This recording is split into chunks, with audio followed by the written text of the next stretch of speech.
Unboxing ng Bujay Rami Perfect Life. Logo, Bujay Rami Perfect Life, Eau de Parfum, 100 ml. So sa likod, yung usual ingredients, caution. Okay. Seal of authenticity. Pang ilang bote na to? Naamoy ko yung Naamoy ko, pinaka nangingibabaw yung amoy ng Terra. Ano nga yung binuksan natin kanina? Nakalimutan ko yung pangalan. Boss Life. Kaamoy ng Terra. Ng Rayhan. Okay, anyway, balik tayo dito. Okay, same na itsura ng bottle nung ibang scent nila. Citrus heavy. Anong ginagaya mo? Ay, hindi ko napansin meron pala siyang maiksing literature dito. Parang sinasabi lang niya na hindi ko alam kung ano yung sinasabi niya. Anyway, puro fresh yung na-open natin maliban sa Boss Life Isa pa. So, nothing fancy sa bote. Pareho lang ng ibang itsura ng...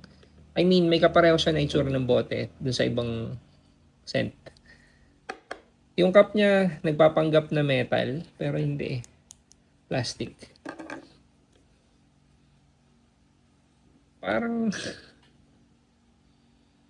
ang light na citrus. Amoy orange. Para siyang sobrang familiar. Hindi ko ma-pinpoint. Hindi siya yung katulad ng Happy for Men. Pero hindi. Amoy orange lang eh. Orange na hindi siya sharp. Not as bright as Happy for Men.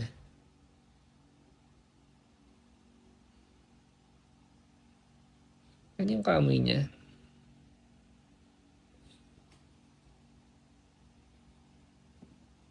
Hindi ako sure, pero amoy orange lang siya.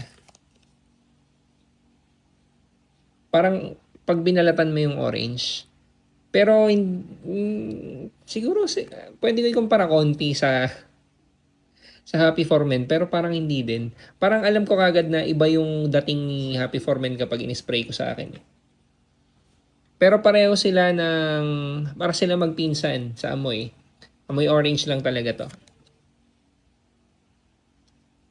Hindi ako sure kung ano yung ginagaya niya, pero sobrang familiar ng amoy niya.